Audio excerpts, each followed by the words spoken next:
Assalamualaikum warahmatullahi wabarakatuh. Saudara-saudaraku yang saya cintai dan para netizen dimanapun Anda berada.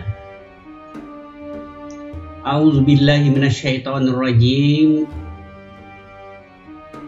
Ya ahlal kitab, lima talbisunal haqqa bil batil wa taktumunal haqqa wa antum ta'lamun. Berpindahnya arah kiblat dari Masjidil Aqsa ke Baitullah sampai sekarang tidak henti-hentinya dibahas oleh para ilmuwan sejarah, bahkan masih selalu menjadi perbincangan di kalangan ulama kita. Oleh karena itu, mari kita lihat dari sisi lain tentang keagamaan, sekaligus merupakan tanda solidaritas kita terhadap saudara-saudara kita kaum muslimin, khususnya rakyat Palestina di Timur Tengah yang sedang menghadapi serangan babi buta setiap saat. Kita berdoa semoga segera datang pertolongan Allah untuk mereka, insya Allah. Nah, pemirsa, sebelum kita terlalu jauh karena waktu kita terbatas, kita mulai dengan satu hal perlu diketahui bahwa Ibrahim alaihissalam, Ismail dan keturunannya bukanlah orang Yahudi, tetapi dia adalah turunan bangsa Aramaik. Ingat itu, ini berdasarkan tulisan Ibnu Asir dalam kitabnya mengatakan, wala syakka anna Ismail alaihissalam kana sakanahu fi Makkah fiha mata wa fiha dafni.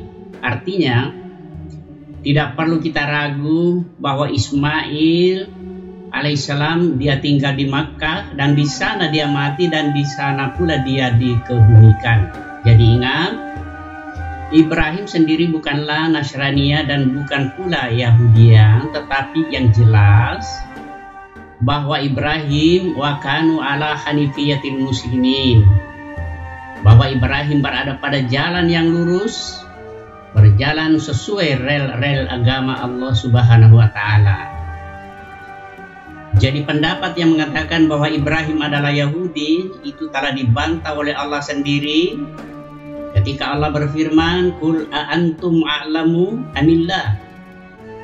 Katakan Muhammad, apakah engkau lebih mengetahui daripada Allah? Bahkan lebih tegas lagi Allah mengatakan, "Fa in qalu wallah wa qad bara Allahu bi Ibrahim wa man ma'ahu min zalika."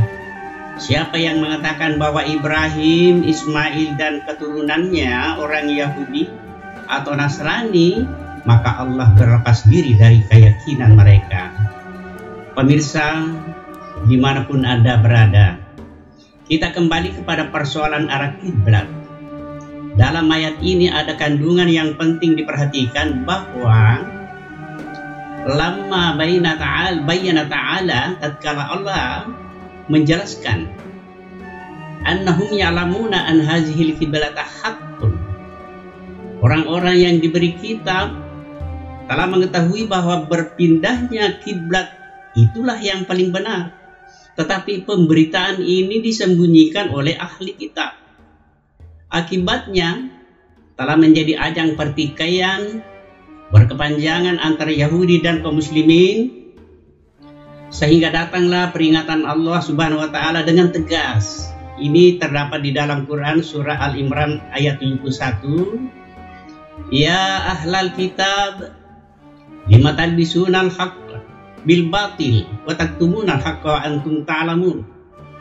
Hai ahli kitab, mengapa kamu menutup-nutupi yang hak dengan yang batil, lalu menyembunyikan kebenaran padahal kamu mengetahuinya? Pemirsa, kita bisa bayangkan betapa besarnya pengkhianatan yang dilakukan para ahlul kitab. Inilah yang menjadi turun-temurun sampai sekarang, membuat orang Yahudi kecewa dan membuahkan sakit hati tanpa henti-hentinya, sebagaimana dijelaskan bahwa Ayyuhazillazi hawalat ilaiha lianna tarakahum itiba'ika laisa an syu'batu nuzuliha.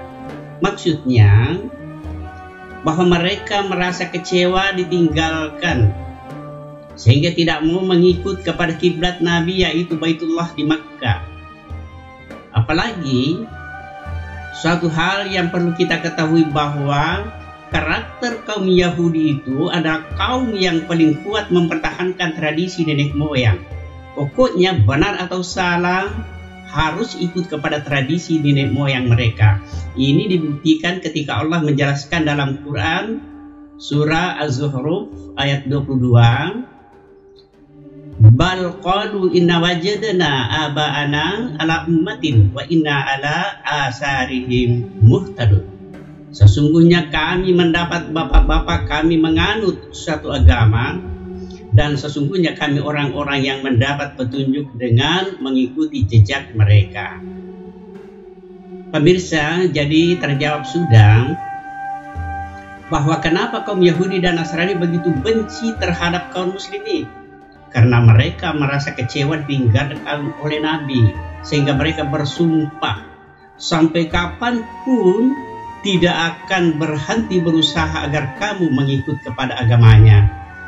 Ya, dijelaskan walan tarda angkal yahudu walan nasara hatta tattabi' millatahum. Akan tetapi karena ini adalah perintah Allah, maka Muhammad pun tidak akan bergeser dari sifatnya. Wa anna sifatuhu Rasulullah sallallahu alaihi wasallam la tughayyaru fihi. Sifat Rasulullah tidak pernah berubah untuk selamanya sampai sekarang. Inilah yang saya katakan tadi bahwa ahli kitab itu berani mengada-ngada, mengkhianati Allah dengan memutarbalikkan fakta. Buktinya, bagaimana mereka menutupi ajaran Taurat dan Injil dengan cara menyembunyikan yang hak lalu menampakkan yang batil. Ya, waman azlamu man katama syahadatan indahu minallah. Orang yang paling zalim, orang yang paling jahat, yaitu orang yang menyembunyikan persaksian yang datang dari Allah. Jadi ingat, katama artinya menutupi, menyembunyikan, bukan mencampur adukan, bukan.